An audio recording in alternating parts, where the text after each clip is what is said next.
Bien, estamos en este tema, claridad bíblica sobre la elección para salvación, en la doctrina de la elección, así se le conoce en los seminarios. Yo debo confesarle que esta es una de las doctrinas o los temas teológicos que más me apasionan, siempre, desde mucho tiempo, desde que la conocí, hace un poco de una historia personal, no, hace ya muchos años en Cuba, gracias a un hermano que nosotros teníamos en el ministerio universitario, que era un ministerio que nosotros desempeñábamos en Cuba y que presidíamos, un ministerio de cristianos universitarios. Y ahí había un muchacho que hoy por hoy todavía es mi amigo, estudiando medicina de Zambia, un africano. Y él nos enseñó estas doctrinas que se conocen también como las doctrinas de la gracia o las doctrinas reformadas. Cuando usted oye por ahí decir a alguien, fulano es reformado, o tal iglesia es reformada, o tal doctrina es reformada, se refieren principalmente a estos abordajes o a estas aproximaciones hacia la doctrina de la elección. Me llama la atención porque en una oportunidad, bueno, al principio cuando nosotros comenzamos aquí en esta iglesia, hubo un matrimonio que estaba aquí, muy buena gente ellos, no voy a decir el nombre porque eso ahora no importa, pero ellos en una oportunidad me comunicaron que se iban de la iglesia y que se iban de la iglesia porque se iban para una iglesia reformada. Y yo le dije, qué raro, porque yo soy reformado. Si es doctrina reformada lo que estás buscando, yo soy reformado. La doctrina, un poco de explicación, se le llama doctrina reformada, también se le dice calvinismo o doctrinas calvinistas.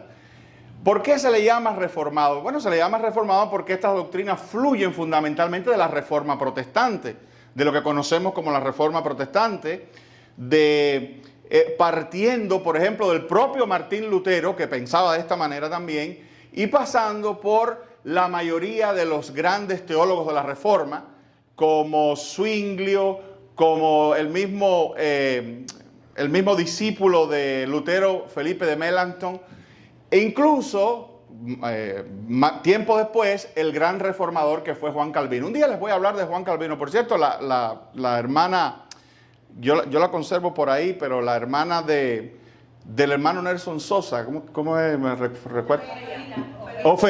Ofelita me regaló a mí una foto de la iglesia en Ginebra donde predicó Calvino, del púlpito donde Juan Calvino, el gran reformador, predicó.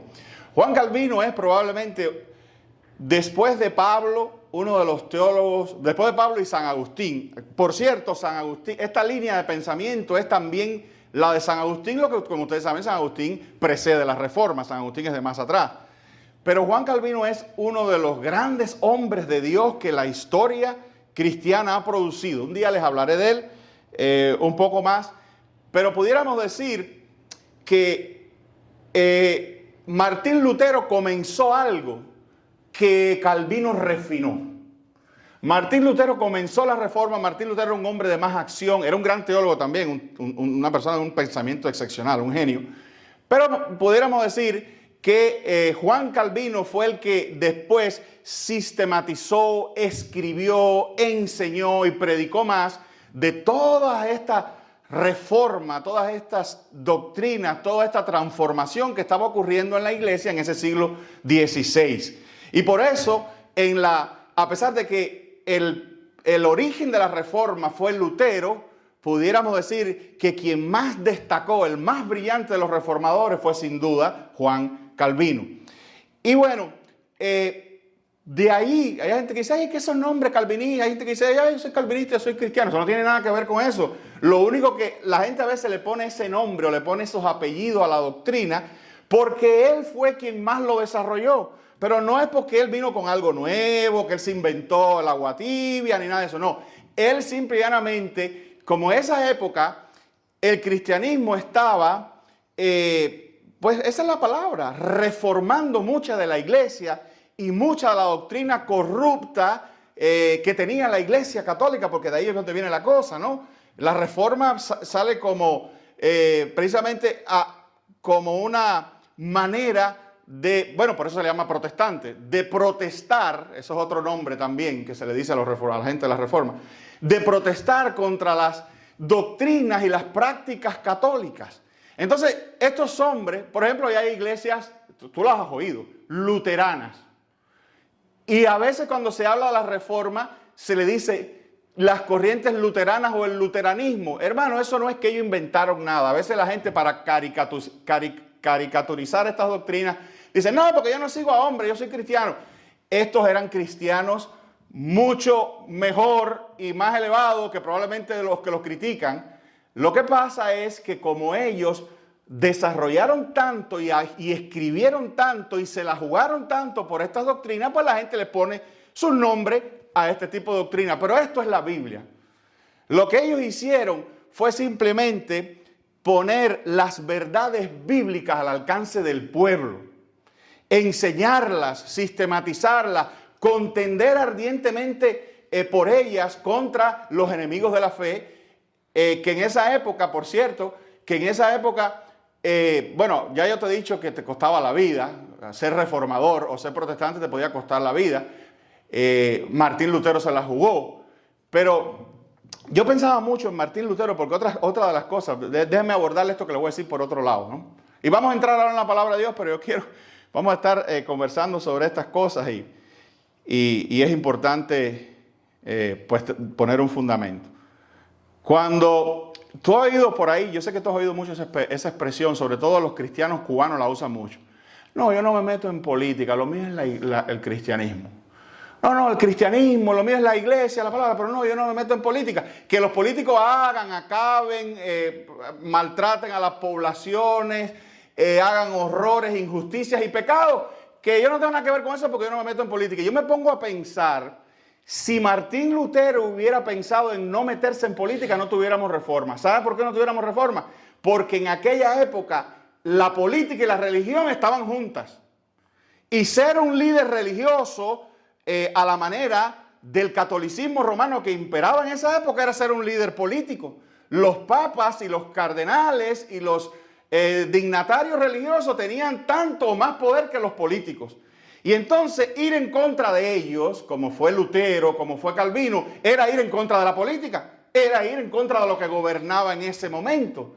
¿Te das cuenta? Hay cosas que el cristiano piensa que está bien quedarse parado y no hacer nada ante la injusticia y el pecado.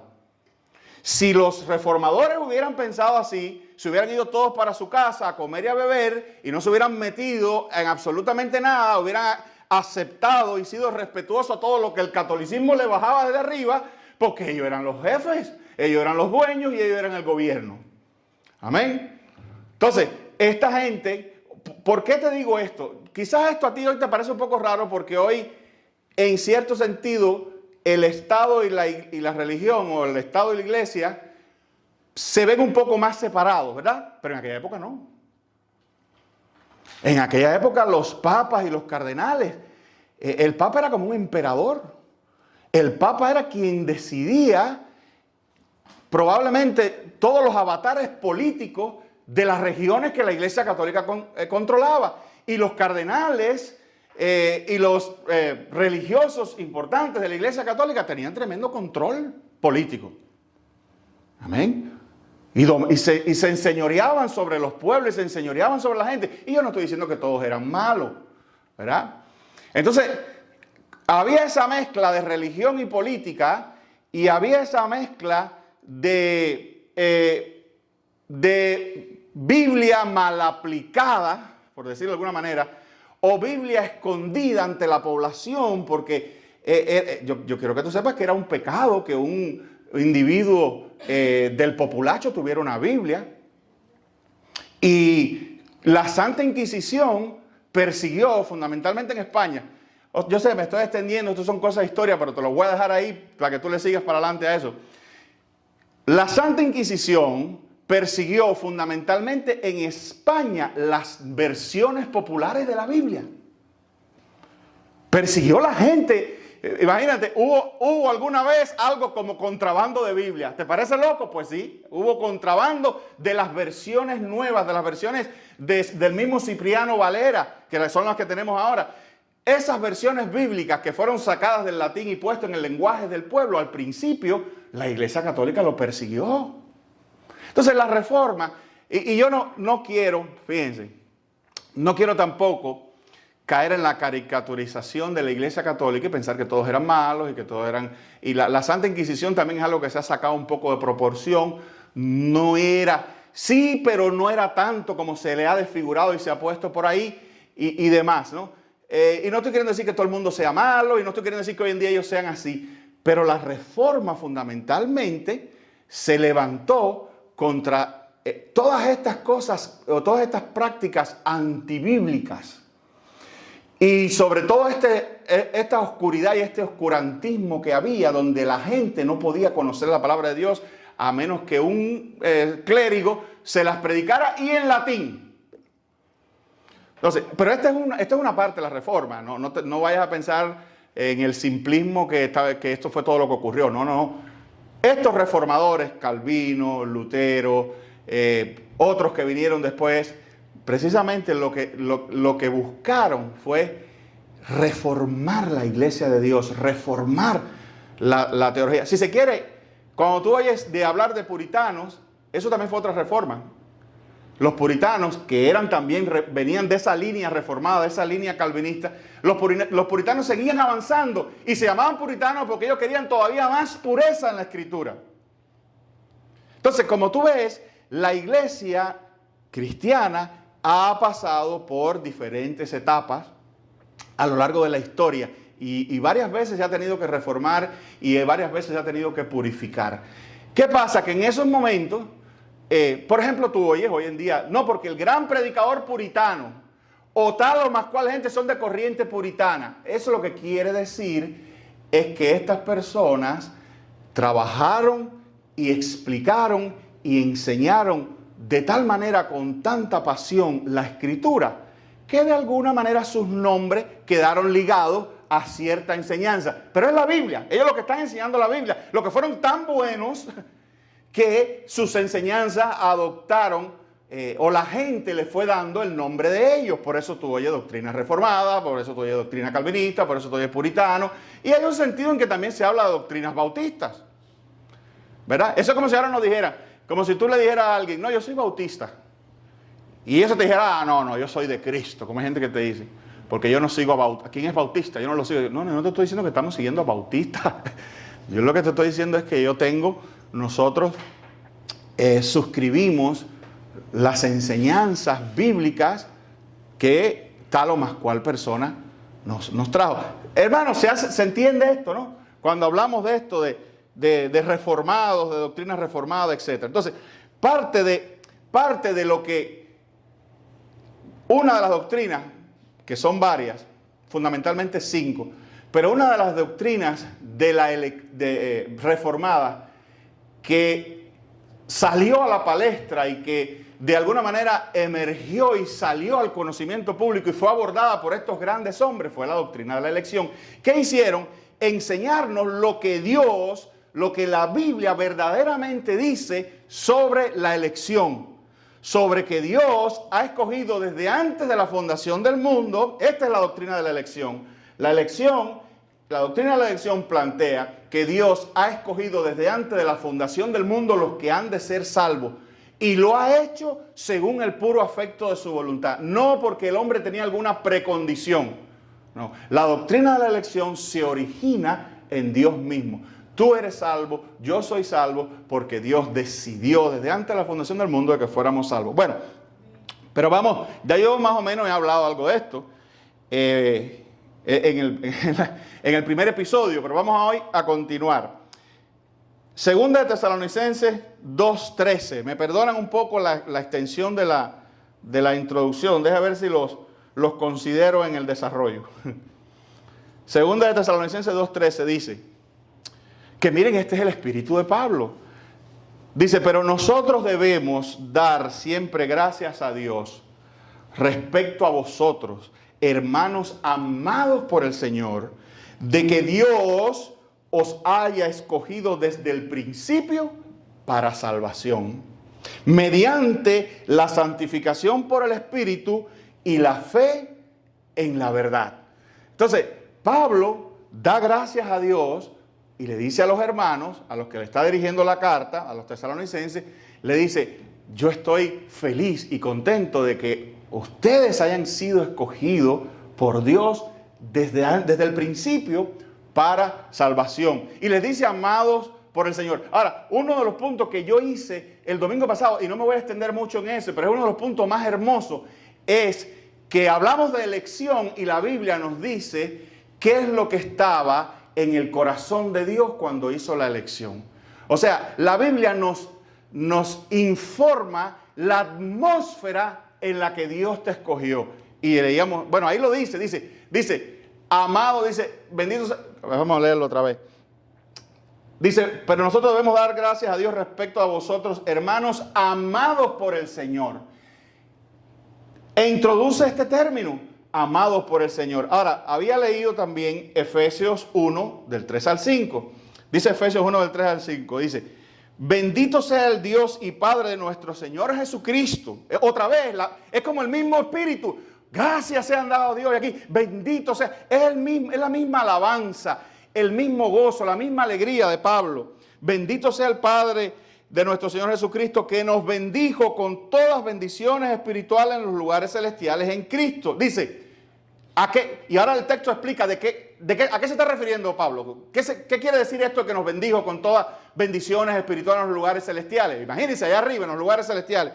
Dice, según nos escogió en Él antes de la fundación del mundo, para que fuésemos, mire para qué nos escogió, para que fuésemos santos y sin mancha delante de Él. Y aquí viene el sentimiento otra vez, versículo 5, en amor, habiéndonos predestinado para ser adoptados hijos suyos por medio de Jesucristo, según el puro afecto de su voluntad. Amén. Entonces, dice allí que Dios nos escogió en amor. Eso habla de la atmósfera que había en la divinidad cuando decidió. Yo siempre digo, he dicho otras veces aquí, cuando tú eras un proyecto, el proyecto que eres tú como ser humano, en la mente de Dios, tú sabes que Dios en algún momento en su eternidad debió decidir que tú existieras, que tú fueras algo, que tú fueras una entidad, que tú fueras un ser, ¿verdad? Dios decidió tu existencia, el surgimiento de tu persona. Dice el texto que cuando Dios decidió eso, lo hizo en amor. Tú has sido concebido en amor. Amén. Y fuiste concebido desde el principio para ser de Él. Y ese es el otro tema que yo quiero desarrollar con respecto a la elección. Esto que te estoy diciendo, que en la mente de Dios, en la divinidad, en la eternidad, cuando Dios decidió que tú fueses, porque así mismo como Dios dijo, sea la luz, ¿verdad? Dios dijo, sea, ponle el nombre que tú quieras.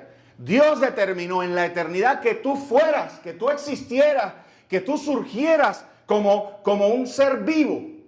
Y dice que lo hizo en amor y para Él.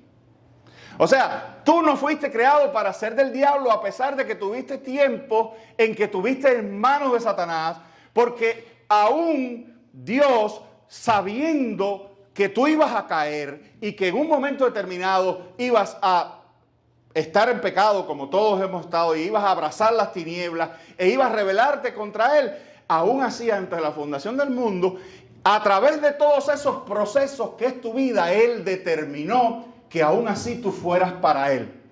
Determinó poner la obra de Cristo sobre ti para poder eliminar el problema del pecado y concluir la obra de tu salvación y la obra de tu pertenencia total a Él. O sea, Él por amor determinó desde antes de la fundación del mundo que tú fueras para Él y determinó entregar a tu vida o poner sobre tu vida la obra de Jesús y hacerte capaz de recibirla.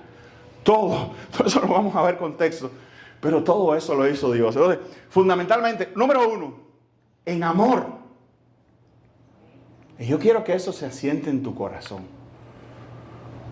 Porque Dios no estaba en línea de producción, así como trabajan la gente en las líneas de producción, haciendo seres humanos a trote y mocho, sin ningún tipo de sentimiento, sin ningún tipo de individualidad, sin ningún tipo de conexión especial con él. Dios no estaba en una línea haciendo un ser humano, hoy hago a Tony, hoy hago a Magali, hoy hago a lo otro.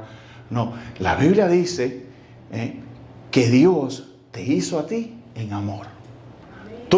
A ti Dios no te hizo para completar un número, ni porque Dios tenía que cumplir con una prima, ni porque Dios tenía un propósito de estirar a hombres y hombres y hombres y hombres para la tierra.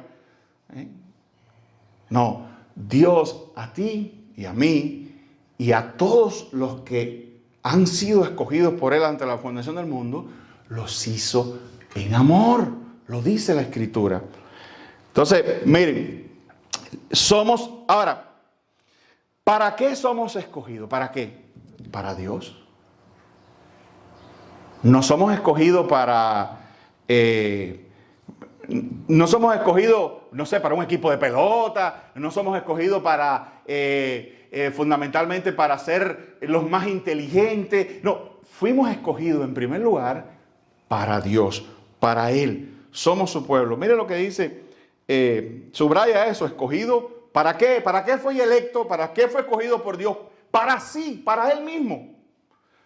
La Biblia dice, somos hechura suya, creados en Cristo Jesús. Oye eso, creados en Cristo Jesús. Quiere decir ya con Cristo Jesús en mente. Creados en Cristo Jesús para buenas obras, las cuales Dios preparó de antemano para que anduviésemos en ello. La Biblia está llena de toda esa enseñanza. Que esto fue lo que los reformadores sacaron. Bueno, ya Agustín había hablado de eso. Ellos lo que hicieron fue tomar las doctrinas agustinianas, las doctrinas paulinas, que así se le dicen también, por Pablo, y enseñarlas a todo el mundo y hacerlas disponible para el corazón de todos los seres humanos para que se empaparan de esta verdad. E igual que Pablo dijeran, bendito Dios y Padre de nuestro Señor Jesucristo, que me bendijo con todas bendiciones espirituales, y le diéramos gloria a Él. Porque el motivo de la salvación es que le demos gloria a Él, que nos enamoremos de Él, que le digamos gracias Señor, porque ¿quién soy yo, como decía David, para que tú te hayas fijado en mí? ¿Quién soy yo para que tú me hayas rescatado del lodo? Entonces dice Deuteronomio 7, del 6 al 8. Dice, porque tú eres pueblo santo para Jehová tu Dios. Jehová tu Dios te ha escogido para hacerle un pueblo especial, más que todos los pueblos que están sobre la tierra. ¿Por qué Israel? Porque habían otros. Estaba Egipto, estaban los medos, qué sé yo, los persas, estaban probablemente los asiáticos, ¿Por qué Israel? Hay un misterio, pero no se responde. Ahora mira esto. Dice, para hacerle un pueblo especial más que todos los pueblos que están sobre la tierra. Dice, no por ser vosotros más que todos los pueblos os ha querido Jehová y os ha escogido. No es por eso, no es porque ustedes sean los mejores, los más capaces, los que más bonito construyen, porque los egipcios construyen mejor que ustedes. No porque ustedes sean los más elegantes, no porque los egipcios eran más elegantes que ustedes. No porque ustedes sean los más avanzados científicamente. De nuevo, los egipcios eran mucho más avanzados que ustedes científicamente. Dice el versículo 7, no por ser vosotros más que todos los pueblos os ha querido Jehová y os ha escogido, pues vosotros erais el más insignificante de todos los pueblos, sino por cuanto Jehová os amó. Tú no tienes otro criterio, ni otra respuesta, ni otra explicación de por qué Israel fue escogido que esta. Porque Jehová os amó. Amén. Y quiso guardar el juramento que juró a vuestros padres. Os ha sacado Jehová con mano poderosa y os ha rescatado de la servidumbre, de la mano de Faraón, rey de Egipto. Amén. Toda la elección gira, cada vez que se habla de elección, la respuesta siempre es el amor de Dios en primer lugar. Un amor especial de Dios hacia su pueblo, hacia su gente, ¿verdad? Hacia sus hijos. Dice 1 Corintios 8:6, pero para nosotros, sin embargo, solo hay un Dios, el Padre del cual proceden todas las cosas, y nosotros somos para Él. ¿Oíste? ¿Qué es lo que te estaba diciendo? Y nosotros somos para Él. Y un Señor Jesucristo por medio del cual son todas las cosas, y nosotros por medio de Él. Amén. Dice Primera de Pedro 2:10. Primera de Pedro 2:10. Dice, vosotros que en otros tiempos no erais pueblo, ya esto nos está hablando a nosotros, pero que ahora sois pueblo de Dios, que en otro tiempo no habíais alcanzado misericordia, pero ahora habéis alcanzado misericordia. Amén. Amén. Entonces, la elección es un afecto, así lo puse, un afecto de origen. Amén. Dios te amó. Dios amó a Israel. Dios ama a la iglesia. Amén. Dios ama en primer lugar a Jesús y le ha propiciado, le ha preparado a Jesús un pueblo propio, de escogidos y de amados. Porque somos elegidos en Él. Que nadie se vaya a pensar que es superior a Jesús. Amén. Todos tenemos que pasar, todo electo va a pasar necesariamente por Jesús. Porque todo electo deberá ser limpiado, deberá ser perdonado, y solamente en Jesús es uno limpiado y perdonado. Por eso todo electo, como parte de su elección, tiene que pasar por Cristo. Por eso Cristo dijo, todo el que el Padre me da, vendrá a mí. Y el que a mí viene, yo no le echo fuera. Por eso Cristo dijo, ninguno puede venir a mí si el Padre no le trajere. Amén. Ninguno de nosotros es separado de Cristo porque Cristo es el primero. Pero la elección garantiza de que tú vas a ir a Jesús. Que Dios va a arreglar soberanamente todos los eventos de tu vida y tú vas a encontrarte con Jesús. Amén. Entonces, la elección es un efecto de origen. Miren esto, he puesto de otras veces. De otra manera que diga. Dice, Primera de Pedro 1:2, dice, elegidos, Primera de Pedro 1:2, elegidos, está hablando de nosotros, es el comienzo de una carta, dice, elegidos según la presciencia de Dios Padre, en santificación del Espíritu, para obedecer y ser rociados con la sangre de Jesucristo. Gracia y paz os sean multiplicadas. Oye lo que dice el texto. Elegidos, recuerda que te dije, hemos sido elegidos para Dios. Y te dije, subraya para. No es que no es que hemos sido, se nos ha designado cualquier otro tipo de cosa. No, hemos sido elegidos para Dios. Y eso es clave en la vida del electo. Va a estar siempre conectado con su Dios. Dice, elegidos según la presencia de Dios Padre en santificación de espíritu, para obedecer, para eso te eligieron, para obedecer y ser rociado con la sangre de Cristo. Gracia y paz os sean multiplicados. Ahora bien, hay gente que te dice, mira, esa palabra presciencia. Presciencia quiere decir conocimiento anticipado que tiene de Dios de las cosas. Y la gente aplica, a mucha gente que no sabe lo que está diciendo, no, usa ese texto para aplicar, dice, mira, esto es lo que pasa. Te lo voy a explicar así para que tú, porque vas a oír ese argumento. Esto es lo que pasa. Dios, ese texto de la presciencia quiere decir que Dios sabe de antemano cómo tú vas a reaccionar. Sígueme aquí porque esto es importante y este es el argumento fundamental que la gente va a usar contra esto. Mal aplicando esa palabra. Pero bueno, voy a decirte el argumento. La gente dice, mira, eso que dice presciencia, ¿qué cosa es? Presciencia quiere decir conocimiento anticipado. Aún en el griego, quiere decir un conocimiento que tiene Dios de algo que va a pasar en el futuro. Entonces, oye lo que dice el texto, dice, elegido según la presciencia. Eso lo que quiere decir es, sígueme aquí, que Dios se traslada en las cortinas del tiempo. Mira que cuando a ti se te presenta Jesucristo, tú lo vas a aceptar y entonces te predestina.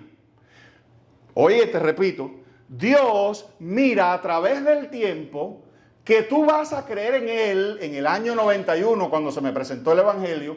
Él lo mira en la eternidad. Mira, en el año 91 a Tony se le va a presentar el Evangelio. Me va a aceptar y por lo tanto yo lo predestino. Yo recuerdo que yo, cuando estaba allá en la iglesia del Nazareno, que tropezaban con esta doctrina, y la gente, el otro bando tiene más problemas, ¿verdad? El problema es de ellos, no es de nosotros. Para nosotros está clarito, para los reformados, quiero decir. Ellos dicen, mira, es como una puerta. La puerta dice, por allá afuera dice, cree en Jesús. Y tú vas y crees en Jesús. Y cuando la pasas y miras, por atrás dice, predestinado. El problema es que cuando Dios habla de conocer, el término que usa Dios para conocimiento es un término que implica amor y relación íntima, no información. ¿Ok? No información. Que empezando con eso tiene otro problema que después te lo voy a decir. Pero antes de entrar en eso, presciencia significa que cuando dice que Dios te conoce de antemano, es lo mismo que está diciendo en Efesios, que te amó de antemano. La palabra conocer en la escritura no significa que a Dios de momento le presentan a alguien y le dice, hi, how are you? Nice to meet you. Conocimiento en la Biblia siempre significa amor y una conexión íntima. Mira, mira por ejemplo, en Amós 3:2, Dios dice, a vosotros solamente he conocido de todas las familias de la tierra. A vosotros solamente he conocido. ¿Tú crees que Dios no sabía quién eran ellos? Los acabo de conocer ahora. Dios conocía la existencia de Egipto, de Asiria, de Babilonia y todas las demás naciones. El sentido es, a vosotros os escogí, os amé y establecí una relación especial con vosotros. Este es probablemente el ejemplo más claro del Antiguo Testamento. Jeremías, Abraham también lo escogió, dice, y no es la idea simplemente de que Dios poseía información sobre Abraham, sino que lo ha tomado para sí y establecido una relación de pacto con él. Pero déjame darte otros textos. Jeremías 1:5, dice así, antes que te formase en el vientre, te conocí. Amén. Amén. Y antes que nacieses, te santifiqué. Te aparté. Dios no está diciendo simplemente sabía que existías, ¿verdad? El paralelismo con te santifiqué y te di por profeta, que viene ahí, indica una elección y designación previa para un propósito divino. Entonces, antes que naciese te conocí. ¿En qué sentido lo conoció? Antes que naciese. Eso lo que quiere decir es que antes que naciese, te amé. Antes que naciese, te escogí. Mateos 7:23. A los falsos creyentes, Cristo les dice, apartados de mí, nunca os conocí. Nunca os conocí. No los conocía a Cristo. No sabía quién era. ¿Ah? Nunca os conocí. Nunca os amé. Nunca los... no son míos, no son de mis ovejas. Cristo lo explica claramente. Nunca tuve, más bien significa, nunca tuve una relación salvadora con vosotros. Es un conocimiento de comunión y aprobación. Y fíjate que esta gente le van a decir, Señor, en tu nombre hicimos estas cosas, en tu nombre echamos fuera demonios, en tu nombre... Y Cristo le dice, apartados de mí, nunca os conocí. Gente que tenía una vida en la iglesia. Gente que estaba lleno de obras, pero no tenía un corazón verdadero conectado al amor de Dios. Y Jesús le dice, nunca os conocí. Ven como conocer no siempre significa información. Dice Juan 10:14. Juan 10:14. Yo soy el buen pastor y conozco mis ovejas. Y las mías me conocen. Aquí el conocimiento es claramente racional y amoroso. Yo soy el buen pastor y conozco mis ovejas. Y las mías me conocen a mí. Amén. Pablo incluso corrige la expresión en Gálatas 4:9. Oigan esto. Gálatas 4:9 dice, mas ahora, conociendo a Dios, o más bien, se corrige Pablo, siendo conocidos por Dios. Amén. Ahí está otra vez que conocer significa una conexión íntima. Dice la Biblia, y conoció Adán a su mujer y concibió. Fue que Adán llegó y, presénteme a, ¿cómo está? ¿Qué tal? ¿Cuántas veces en la Biblia no usa ese eufemismo de fulano conoció a mengana?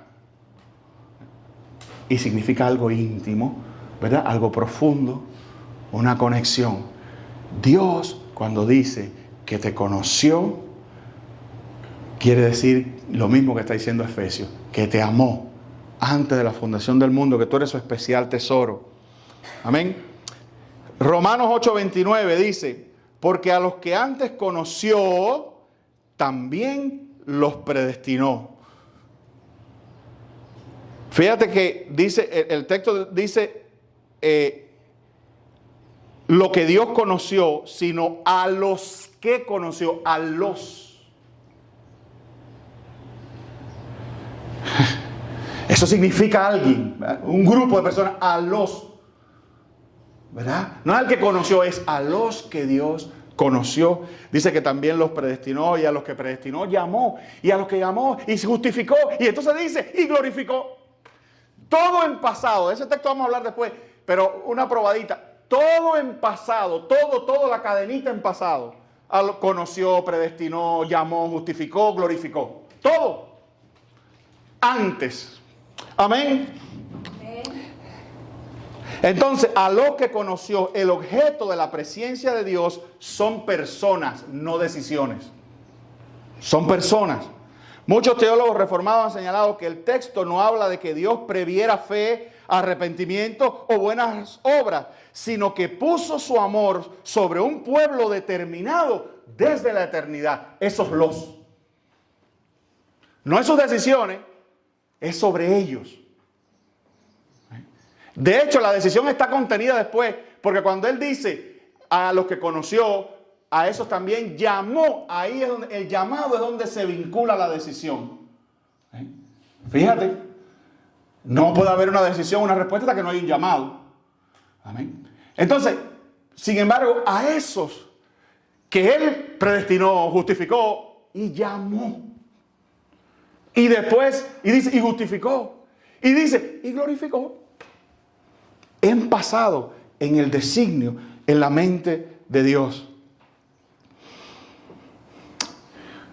Una observación interesante. En la Biblia, el verbo conocer tiene a Dios como sujeto y a una persona como objeto. Frecuentemente implica una relación especial de pacto. Por eso, muchos reformadores definen la presencia de esta manera. Presencia es el amor electivo de Dios puesto sobre su pueblo desde la eternidad. Esto encaja perfectamente con 1 de Pedro 1:2, donde Pedro está explicando por qué esos creyentes son elegidos. Fueron elegidos conforme al amor soberano y propósito eterno del Padre, santificados por el Espíritu, o sea, atraídos y redimidos por la sangre de Cristo. Y como decía el mismo Calvino, la presencia en estos textos no es una mirada al futuro, sino una fuente eterna de elección. Esta interpretación armoniza bien con Romanos 8:29, con Efesios 1:4-5 y con 1 de Pedro 1:2. Entonces, déjenme terminar aquí, yo sé que he avanzado. Ese otro texto, o sea, interpretar presencia, vamos a este caso hipotético que te he puesto, de que la gente dice, no, lo que pasa es que Dios mira las corrientes del tiempo, mira por las cortinas del tiempo, y Dios ve que tú vas a creer, y dice, mira, va a creer en mí. Por eso me predestina. Eso tiene un doble problema. Ese texto tiene un doble problema. El primer problema, y yo quizás el domingo que viene te lo desarrolle más, pero el primer problema es que parece que Dios se informa. Claro, piénsalo bien. Si Dios tiene que mirar al futuro para ver que tú vas a decidir por Él, quiere decir que Dios está informando, que Dios aprende. Y eso hace fuerza a la doctrina de la omnisciencia. Dios ni se informa ni aprende. Dios lo sabe todo. Y todas las cosas habitan en Dios en un eterno presente. ¿Amén? Entonces, es uno de los problemas que tiene. Si Dios tiene que mirar al futuro a ver qué tú vas a decidir por Él, quiere decir que Dios tiene que aprender y tiene que informarse de lo que tú vas a hacer en el futuro. Y eso no tiene nada que ver con un Dios omnisciente. Amén. Si la elección se basa en que Dios mira hacia el futuro para descubrir quién creerá, surge una dificultad doctrinal. Dios no aprende ni adquiere conocimiento. Dice Romanos 11:34, porque ¿quién entendió la mente del Señor?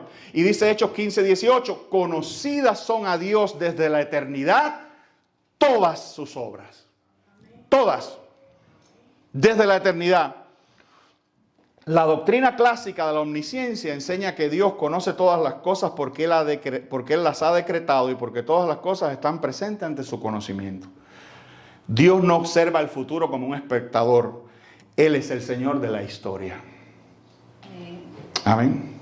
Calvino decía que hablar de Dios mirando hacia adelante para ver qué sucederá es una forma humana de expresarse, pero no describe literalmente cómo conoce Dios. Y el otro problema es que la elección terminaría, y este es el más grave, dependiendo de algo en el hombre. Algo. Si Dios elige porque prevé la fe de una persona en el futuro, entonces la diferencia final entre el elegido y el no elegido está en algo encontrado en el hombre. La lógica sería, Dios observa a toda la humanidad, ve quién creerá, escoge a esos individuos por esa razón, porque ve que hay algo en ellos. Porque ve que ellos tienen una capacidad que no tienen los demás. Algo especial que ellos creyeron, o no sé, les surgió de algún lugar, un músculo de fe escondido en algún lugar, una inteligencia que les permitió discernir, o una serie de actos en su vida que lo prepararon mejor. Entonces al final la elección ya no depende de Dios, sino del hombre. Él es la causa de su propia elección. Algo tenía él que lo ha hecho que Dios lo escoja. Y si algo tiene el hombre, esto lo he dicho otras veces aquí, no sé cuántos los han grabado. Si Dios se acerca a ti a la distancia de un pelo de gato, pero el pelo de gato lo pones tú, ¿oíste eso? Entonces tú tienes gloria en la salvación también. Y sin ese pelo no habría salvación. Si Dios se acerca a ti, todo lo cerca que puede llegar a tu corazón, pero el último clic, la última conexión, si Dios se acerca a ti hasta aquí y esto lo pones tú, sin eso no hay salvación. Luego yo soy increíblemente necesario para mi propia salvación y por lo tanto debo tener cierta gloria. No, toda la gloria es de Dios. No toda. ¿Y ese pelo que yo puse? Pero eso es insignificante, un pelo. Pero es un pelo. No, pastor, pero lo que pusiste fue una cosita y Dios lo hizo todo. Correcto, peor todavía. ¿Sabes cuánta cosa valiosa va a depender de que yo ponga un pelito? ¿Cuánta maravilla hecha en la cruz por Cristo Jesús al final va a depender de si pongo o no pongo el pelito? Pero ¿y quién te dijo que eso merece gloria? Claro, si yo puse un pelo. No, pero Él merece toda la gloria. Bien, Él le va a llevarla toda. Él va a llevar todo el 95% de la gloria. Pero yo voy a llevar el 5%. Amén. Cuando la Escritura dice, la salvación pertenece a Jehová. Y dice, no por obra para que nadie se gloríe. Pero además, eso que yo pongo que se llama la fe, me la ha dado Dios. Porque hay gente que dice, no, pero yo puse la fe. No, tú no pusiste la fe. Por lo menos eso es lo que dice la Escritura. La fe es una dádiva de Dios. O sea, volvemos a la imagen. Esto último, este impulso que es fe, es dado por Dios también. Porque de Él, por Él y para Él son todas las cosas. Y a Él sea toda la gloria. Nadie se va a poder levantar ahí y decir, yo puse. Ahí todo el mundo lo que se va a tirar en el piso y va a decirle, gracias Señor por haberme salvado, porque yo estaba perdido, yo estaba roto, como dice. Pero entonces la fe previa se convierte, ya lo dije, en la condición que mueve la elección. Sin embargo, Pablo insiste, no por obras, sino por el que llama. Romanos 9:11. Romanos 9:16, no depende del que quiere, del que corre, ni del que corre, sino de Dios que tiene misericordia. Romanos 9:16, no nos escogió en él antes de la fundación del mundo. Nos escogió en él antes de la fundación del mundo. Efesios 1:4 y Efesios 1:5, según el puro afecto de su voluntad. Amén. La pregunta reformada es, ¿por qué creyó una persona y otra no? Si la respuesta final es porque una decidió creer, entonces la diferencia última descansa en el hombre. Pero si la fe misma es un don de Dios, como Efesios 2:8, Filipenses 1:29, entonces la elección sigue siendo completamente por gracia. Es por gracia. Aquí termino. Después voy a dar las conclusiones a esto. Aquí es por gracia. Es por gracia. Métetelo en la cabeza, hermano. Dice que todos llevamos un católico dentro. Es por gracia. Ni lo merecíamos, ni teníamos con qué responder. De hecho, la Biblia dice que el hombre natural no percibe las cosas que son de Dios, porque para él son locura y no las puede entender, porque se han de discernir espiritualmente. Solo Dios puede hacerte espiritual, para que tú puedas entonces discernir las cosas que son de Dios. Solamente Dios puede respirar vida espiritual en ti. Solamente Dios puede darte la fe con la que crees. Solamente Dios te puede llevar a Jesús. Amén. Y ciertamente Dios te ha llevado a Jesús. Y tú sabes lo que quiere Dios, que tú sepas eso. Y vivas completamente agradecido, sabiendo que tú no hiciste nada, que no lo elegiste tú a Él, sino que Él te ha elegido a ti y te ha puesto para que vayáis y llevéis muchos frutos. Amén. Dios te amó y te escogió. Y en esa elección tú estás firme y tú estás seguro. Y en el amor de Dios tú estás completamente blindado por toda la eternidad. Tú eres suyo. No hay otra versión tuya, no había ni hubo nunca una versión tuya donde tú no fueras de Dios. Jamás. Amén. Pastor, pero mire que yo he pasado cosas. Fuiste caminando tu destino hacia ese día separado por Él para revelarte a Jesús y que tú fueras a sus brazos. Amén. Amén. Entonces, que Dios nos bendiga, queridos hermanos.